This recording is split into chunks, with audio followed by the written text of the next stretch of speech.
Hello everyone, this is Fantastic World, back to Lovecraft Country and the Secret World Legends, and it's my 1 year anniversary of the Secret World. I believe if I've timed this episode properly, it'll be the first week of June, which that this is the time that I was first starting the Secret World playthrough. My shall we say, favorite Lovecraftian casual games, if such a thing exists. And I thought I'd wear the anniversary shirt but for the special occasion. But in any case, to celebrate this occasion, let's do one of my favorite missions. Now, the thing is the big terrible truth. Now, the big thing about this mission, why it's not connected to the immediate story, it does fill in a lot of the backstory for what's to come. And it's this little tucked away mission that isn't really, brought to your attention. But if you pay attention, it can highlight some interesting things. Now, the Oxford team has been excavating some interesting things in the temple complex to the northwest. Montgomery believes there is more to the location than meets the eye. So let's have him do his spiel on it, shall we?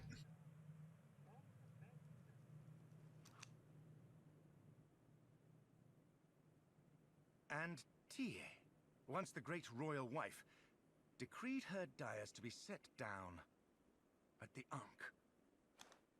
Are you getting all this, Arin? Riveting stuff. Is riveting really the word you're looking for, Monty?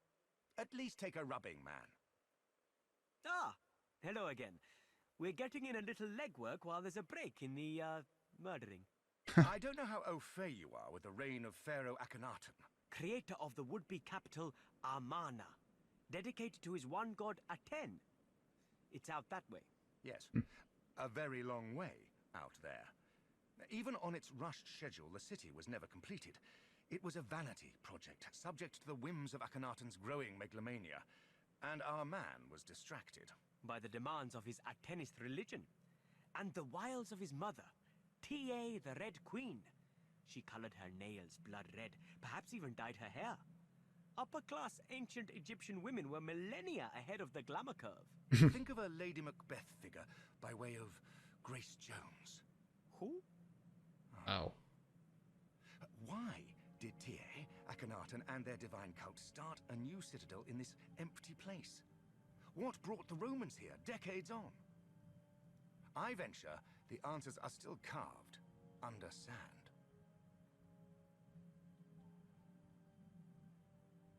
Right then, shall we get to the exploring?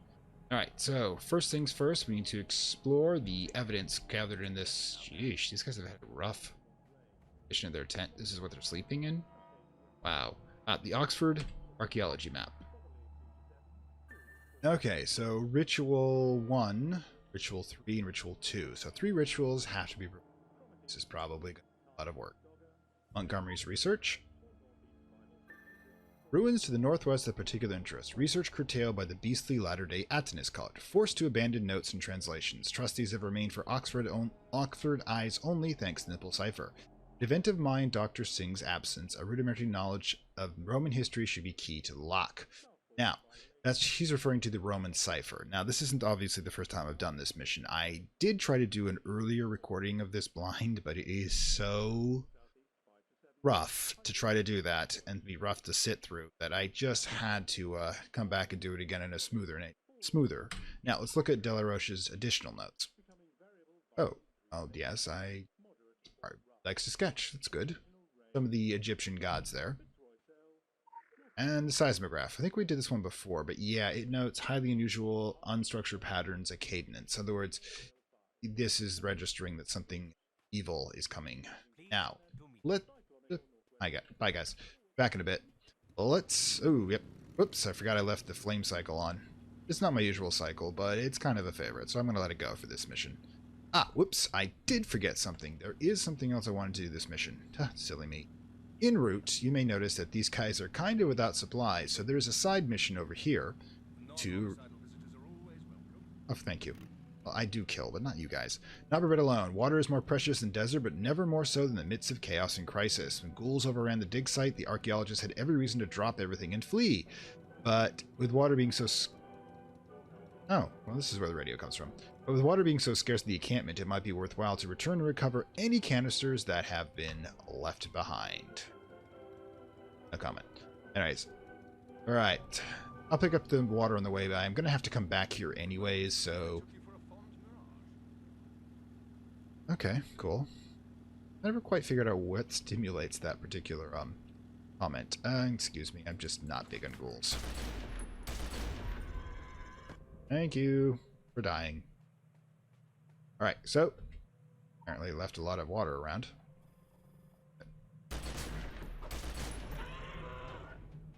How satisfying.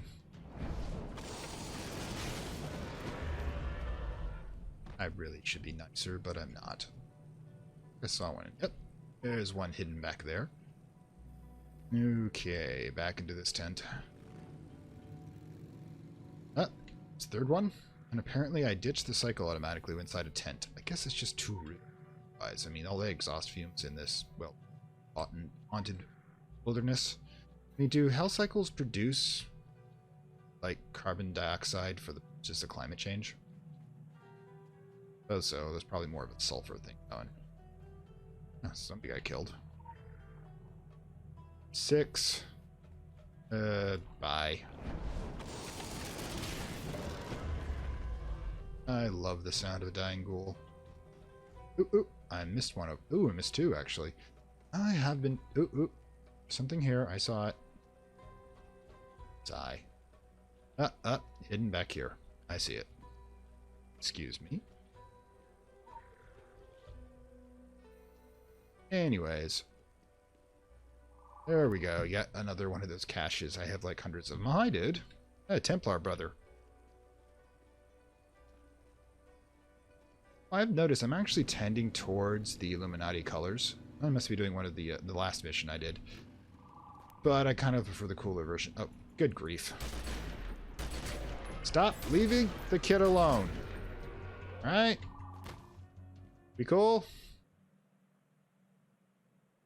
Cool? Whatever. Apparently I'm just not cool enough to hang with. Apparently he's probably low level enough that the ghouls will go for him. And the deal with me is that I'm just too high. Well, in level. Discuss other things. Ah, there we go.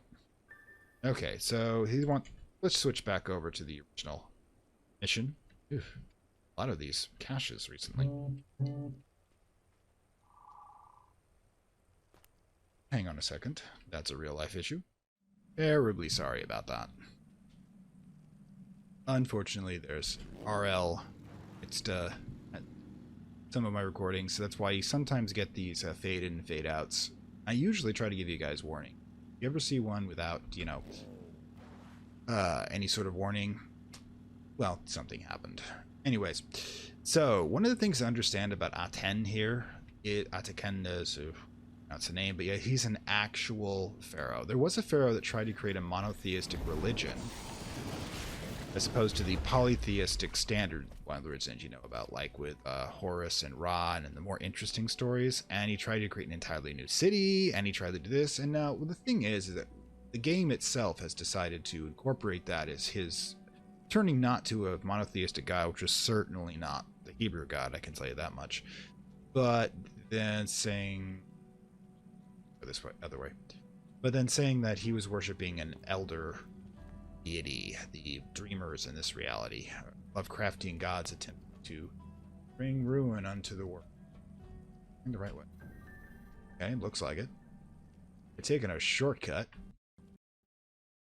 Okay, you speak of real-world troubles, and they arrive, in this case in form of a crash. I do apologize, but I did give me the opportunity to bring up one of my favorite pets. There's one of the mystical kitties that you get for the Halloween special, and this one's associated with Egypt. Apparently it's a cat spirit that, when released, will devour the rodent population. Now, there's a reason the Egyptians worshipped cats like gods. They kept the mice out of the grain. If you want to live, you want to keep the mice out of the grain. Anyways, these are the ritual notes Montgomery left behind. Now, one of the things to understand about the so-called Roman cipher is that cipher is associated with Gaius Julius Caesar, which is a rather simple one. pick the first 13 letters at the top, A through M, and you underneath them you list in order the next 13, N through Z, and then you flip them. For example, if you want to write A, you write N. If you want to write B, you write O. It's a simple substitution cipher. But even if you didn't have that key, one of the ways to deal with simple substitution ciphers in English is to look for the most common letters. Now, you count them up, but you can also, and they're usually E, P, and T, but you can get two of them by the. Now, the thing is that the is almost always the most repeated three-letter combination in the English language. Then you have THE, which are three of the most common letters, and you can use those to brute force the cipher. But in this case, I just looked it up, because the first time I did this one, why I can do the substitution here, this didn't really make a lot of sense. I mean, I did read up on the solution, how you can calculate the actual answer from the information given, but it's not horribly obvious. Now, the translation is, path of the sun relates not just to the solar body, but the travel of the human body, birth into beyond. 8 flames, 8 stations in the path of life, although the order is not initially obvious. Now, the way you find out what each one of these braziers, all 8 of them are, is you read, I gotta be careful, target note. You read which one it is. This brazier, for example, says death.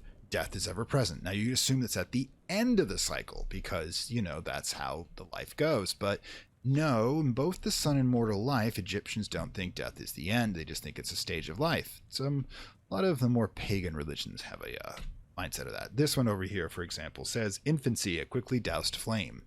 Now, as you notice that if I use a brazier, the flame will go out. And I'm supposed to do the ritual in such of a way that would, of course, show how the progression of the life goes. Now, that would obviously be birth, infancy, childhood, youth, adult, and death, right? No, it's not actually the case. Because it's 3 of them, youth, death, and immortality. Youth is never truly extinguished. Okay, kind of an odd way to look at things. Death, and the translation says death is ever present, so it can never be extinguished. I can go with that one in a mystical sense. Death is always, your constant companion. Immortality, once achieved, unquenchable. Nature of immortality, of course, depends on your philosophy. But what happens is that then you would think, okay, remove those 3, you get birth, infancy, youth, and adulthood. And probably 1 for old age out here somewhere. But no, that's not accurate either. Because apparently it goes birth, infancy, adulthood, old age, and childhood. I don't know if that's supposed to be a kind of a kick on what senility is, a second childhood, or whether or not they think that the afterlife, you're a child within it, but I beat my head against a rock trying to get this one to work properly, and I managed to get to the point where I realized which ones had to go and which ones didn't. Well, let's start with birth, shall we? But then the fact that childhood rather than, death being the end of the cycle is kind of weird. Okay, wait, what? Sigh. How quickly do I have to do these things? Because... anyways. Looks like I have to do them real quick. Alright, you go down. For crying out loud, let me try to reset this. There we go, okay. Let's try again. This one should be birth. This one over here should be infancy. No, ugh, gods. Seriously, though.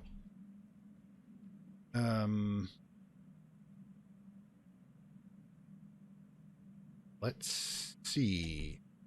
Oh, hang on. I've got this a little backwards. Sorry. Dude, give me a moment. Okay, so yeah, this was birth. That was infancy. So the next one is adulthood. That's down here, I think. 2, 4, 5, 6. Let me double check the note. Kind of weird, but yeah. Okay, adulthood. Yeah, A-D-U-L-T. Hood. There we go, because the double O's there. I liked codes when I was a kid. You know, they were fun. They even could use double substitutions and ones where the ciphers change every now and then.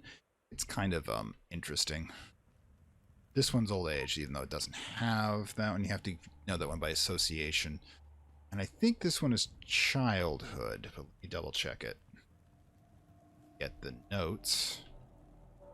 There. You have to be careful with the CHIDH. Okay, give it a whirl. Boom!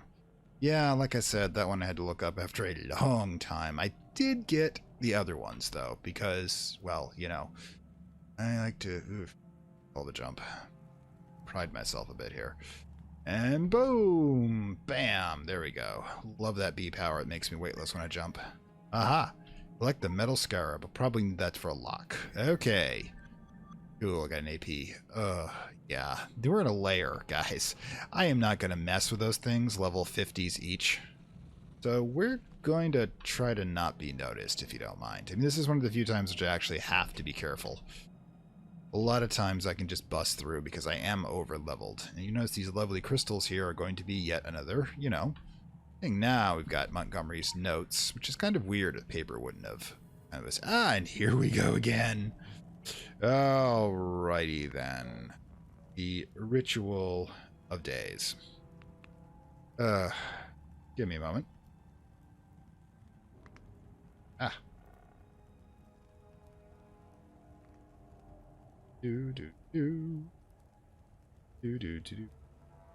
Alright, Ritual Days. The coming forth by day, a focusing of light upon darkness. The priesthood of Amun, driven underground by Athenists, enact these rituals in secret here. Well, that doesn't actually give me a lot to work with here. But, you know, you can just kind of poke at things and it works. Which I love doing. Because you notice that there's this glowing thing up here that you just want to touch. You do. And nothing seems to happen originally. But you notice that, yes, there's a magic beam coming out of it. Because all crystals have magical powers. It's just how it goes. If you keep doing it, you kind of rotate along the clock face. And as you can see, we're now pointing at another crystal. So the whole point of this is to complete the circuit. Now, anybody who plays Bioshock is going to remember this particular nightmare. Let's see. Okay. Come on, use your magic power to, yep. I just love how we're kind of... Oh, that's not working. Yeah, the thing is you're going to rotate these and rotate them, and you're going to get them to, point at it. Now, I'm going to give you an option here of what you want to do with your time, because this actually takes a little time to set up with all these crystals, and if you want to watch me do it point to point and listen to me chatter, I got no problem with that, but I'm going to put a timestamp right about here. There you go. That's going to allow you to jump to the actual solution. I figure that's only fair. It's only so much of my particular brand of sort of wit that some people can take. Now, let's see. Yeah, the problem is that right now it's focusing into the sometimes I wonder if I've got this right. Does this go anywhere? Don't think so. Possible I've got this wrong. I need to set it somewhere else. See, I've done this once before, but now I gotta remember how I did it. It's always fun.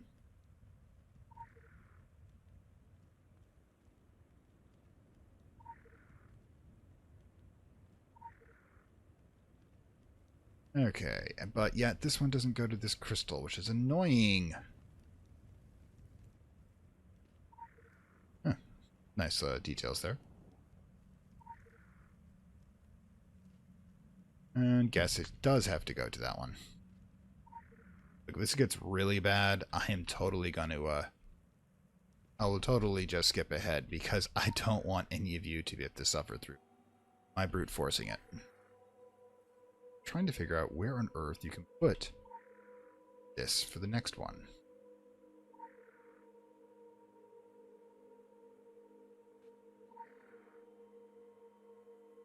I think a sun-worshipping cult would probably be better at light games, you know? I mean, everything technically has to come down to light, I suppose, but the dreamers usually are associated with darkness, which is kind of weird.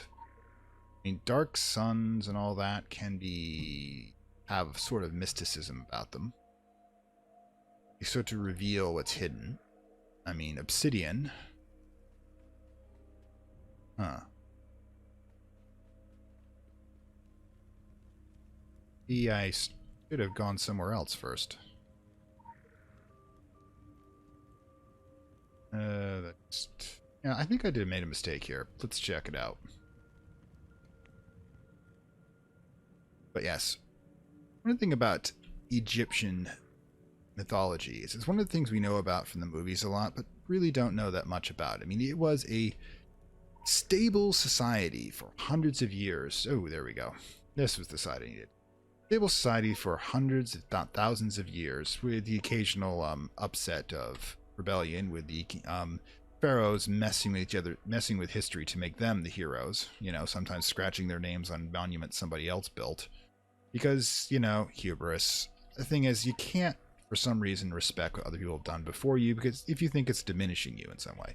But in any case, they have a fascinating mythology. There's this lovely legend about Ra's journey through the underworld, because if you know anything about Egyptian mythology, you know that Ra was originally the uber god, the father god, but he went senile because in their mythology, when the gods take human forms while they're long lived, they do suffer age, you know, entropy being the master of us all, so to speak.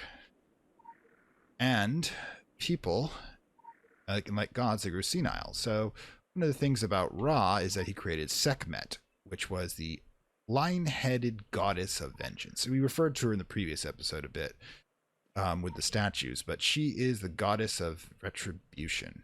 I'm wondering if this is actually the one we're supposed to be to, or maybe I got the wrong one.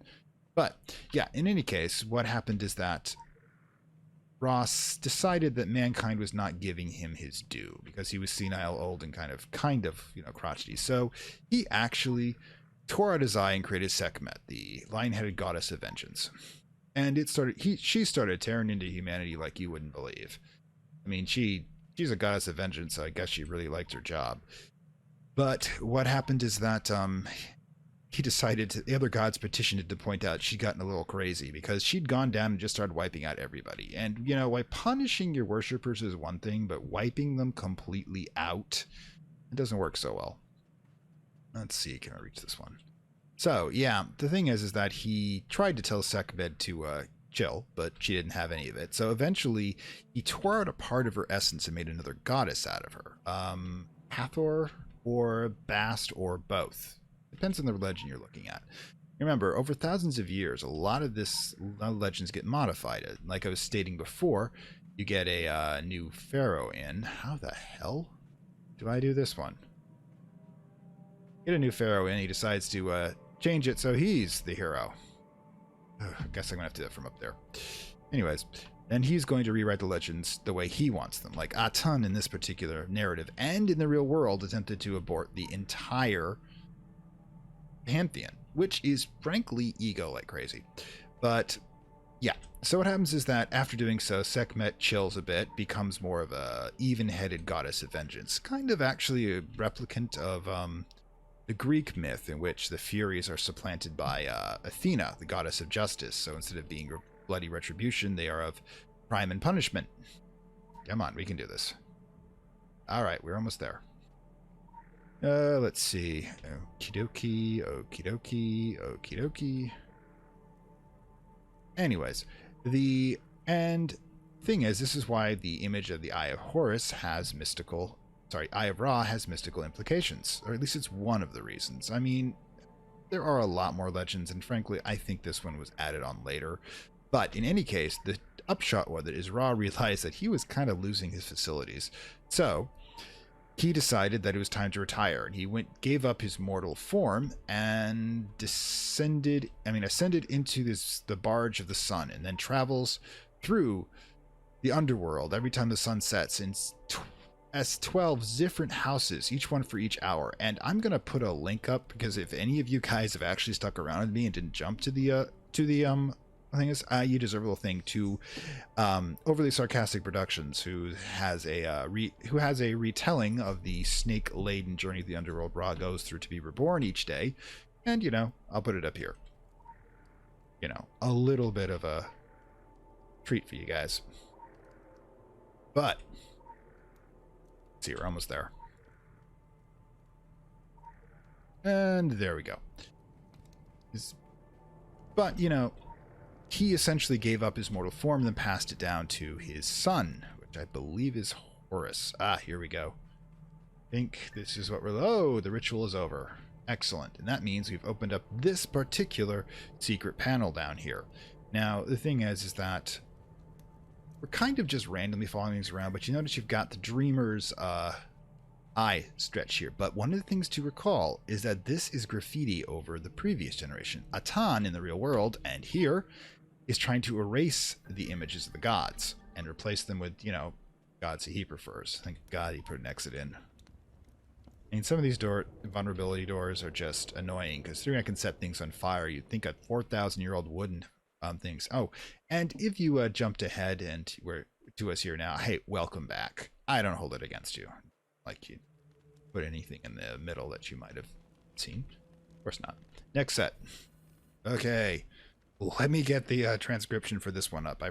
Problem is that the thing because I'm running two screens here, it can be a little bit of a problem.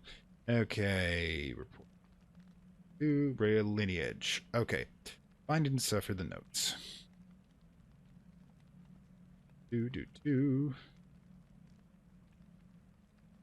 Ritual of lineage. A prayer before royalty. Crude depictions of Akaten.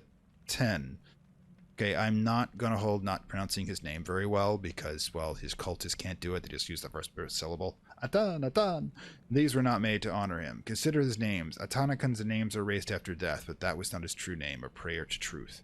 Now, what happens is that in this particular one, this last chamber here, we have the images of the gods. Okay. Weird way of doing that. But you look at the hieroglyphics. Yes, you are actually expected to translate the hieroglyphics to do this. But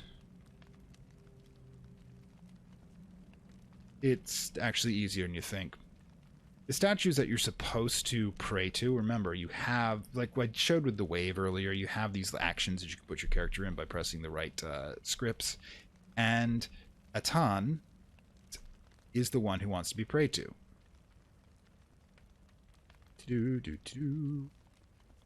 So, the ones you actually want to do is these are images that have meanings to... This is how it was renamed under the reign of Akhenaten, which was a way to pronounce Horus, apparently. No, not Horus. This is Nomen. I'm not familiar with that deity. I really should be, probably. But the thing is, the easiest way to do this is to just pick... Where's the pray one? Pray.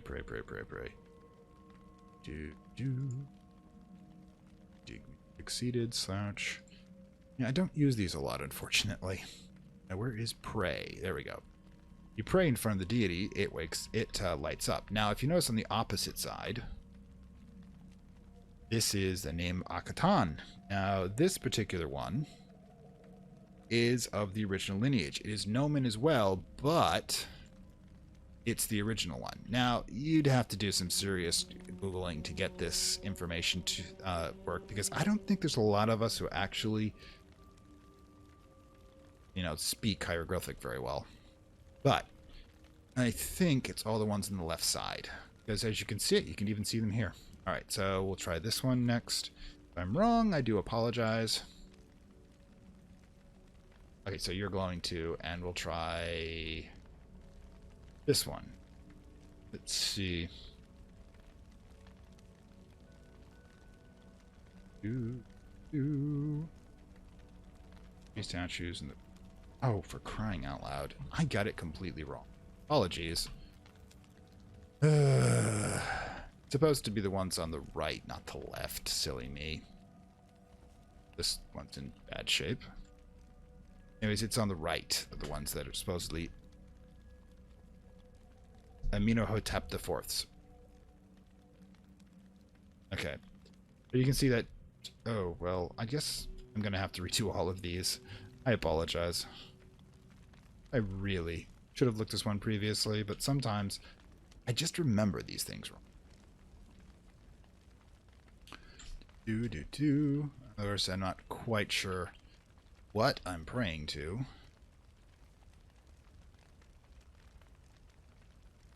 Say, does that reset everything? No, I think we have to... Do we turn them off somehow? Oh, there we go. Never mind. Right. All the ones on the right are supposed to be the ones representative. It's like I said, it was a bit of a pain to try to do this one raw, and I didn't think you wanted to see me stumble, because this will just show you how... This is kind of a hint of how sometimes I can get really lost in these investigation games. But yeah. Alright, so we need the metallic eye, which is here. Which, if you'll notice, by the way, this actually resembles... Ooh. The particular artifacts resemble the Illuminati artifacts we got way back in Kingsport for the first investigation mission that was extraordinarily difficult. I'm going to say annoying, but I mean kind. Anyways, so yes, let's go down to the Hidden Tomb. So, essentially the Illuminati used the same sort of technology that they discovered here for the... Don't remind me. That technology for their vault as they got from here. But let's get a closer look at said technology. Let's use the bits. I don't have to do all three. For a holographic projector. Now let's remember something. This tomb is from 1500 BC. And it's got some sort of holographic Star Wars recording. Think about that for a second, guys. At some level, this technology is embedded into this material. This is why these things work after 15 or 3,500 years. Is that the fact that it is advanced technology? Excuse me. So yeah, the thing is that what this actually means in the long run, we're not going to know until we get back to the Oxford Scholars, which is something I'm going to do right now. I'll take an all night actually. I'll teleport back there and let them do the explanations. Okay. Okay, so let's head to just starting here. Oh, kitty. I'm just starting here. Let's get back. Oh, well, apparently it brought the water back. I must have really chucked it far. Kind of a twitchy hit locator. But let's go back and see what they have to say about this, because I'm going to suggest it's going to be interesting. I've seen it before. I know it's interesting, but I think you guys might find it interesting. Fascinating stuff. You could do a lecture tour off this. Really, you're putting us to shame. Not that we're strangers to scandalizing the academic community. Oh, you. This does fit with the big, terrible picture theory. You know how I feel about that name. It's only a theory, Monty. Sorry, the BTP posits that we, the collective we, mankind, have forgotten more than we ever learned. For centuries, man has discovered objects much older than recorded history. Not even the immortals still understand how these antiquities are operated, their purpose, how they are manufactured. They become the stuff of myth and legend, the work of deities and devils. Our civilization never seems to stray far from these things. That is why we can dig up a city underneath every city. We're creatures of habit, repeat offenders. You may be thinking, where does the terrible come in? If this theory holds, something must keep throwing out the toy set every time we finish building it, leaving us to spend an eon finding all the pieces and putting it back together. Scrabbling in the dust for answers, and instead finding more questions.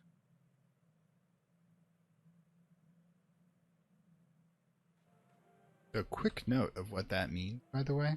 Oh, hang on, leave the rest of the literature. For a moment there I took you for a fond mirage. This one? That's something to actually contemplate. There we go. As postulated by Singh, 2008, 2009, 2011, the unfortunately named Big Terrible Picture theory gains credence with each new find. Name aside, a theory is a theory so outlandish. We are occult archaeologists. Our work has always been a matter of rediscovery, not purely discovery. Our ancestors selected cradles of civilization for a variety of reasons. Usually, by the way, in the real world, this is correct. It is a section. If you look at the first cities, they were almost all the same. They were a collection of rivers within a desert. The Fertile Crescent, for example, or for that matter, Phoenix, if you're looking at the indigenous people's history, are a collection of rivers within the desert that form the basis of a previous generation. It's only now our ability to move water and energy to where we want it that we are freed up from such needs, as it were. Now, our ancestors. But the increasingly likely in this world, in the Lovecraftian world, one united factor was nostalgia. They came to these places searching for a memory that perhaps they could not even place. They found evidence of their forebears, reduced to little more than scrap metal and chicken scratches, and took what they could, which is absolutely true. On virtually every city of note, there is the ruins of a city, and the ruins of a city are below that. Because we continue, even in the real world, to come to the same places over and over, use the foundations, even pull the rocks out of older buildings to make our own. Is only in the modern day, in the last century or two, that we forge all ours more unique places. Although this is, of course, me speaking from North America, which in the Western world is much younger than the, shall we say, history-haunted ruins of Europe. From these salvages, they taught themselves great advancements, tremendous achievements, at a rate faster than ever recorded before. We are propelled to modernity by the forgotten peaks of prehistoric man. Perhaps we would advance further than they did in even shorter space of time. But what do we accelerate towards? If we share at the beginning, shall we share their end? Now, let's see what Kirsten has to say about this. Here's a big, terrible picture for you. You being responsible for the world ending and me getting to you before it does. Were there ages before ours? Sure. Do I need to hedge your wrap around that? No. The priest of Amon went to great lengths to keep certain sites and artifacts from Akhahan and his followers. Ancient origins of these relics are mind-fucking. Unfortunately, they require a history lesson that's totally beyond my PowerPoint. Bottom line, the priests believe the current age could end with a ton. Given the recent reports surfing from the valley, it's tough to disagree. All right. Let's do some collection there. Water as well. But yeah, one of the things also to consider, this is a reflection of the Lovecraftian world building. Lovecraft had previous ages, some of which are human, even older ones with aliens, which formed, shall we say, the basis of the archaeological ruins that you're going to find in like Shadows Out of Time or Call of Cthulhu or all of these other places. Because mankind is just a more recent one. And in this world, there are multiple ages. First, second, third, and this is the fourth age, which is coming to an end. And every cycle ends in some massive destruction, which is what's happening to the fourth age. We are just the fourth known cycle of the destruction of civilization and its rebirth. And we are, as other people have noted, not the first people to be selected by the bees in a probably hopeless defense of the status quo.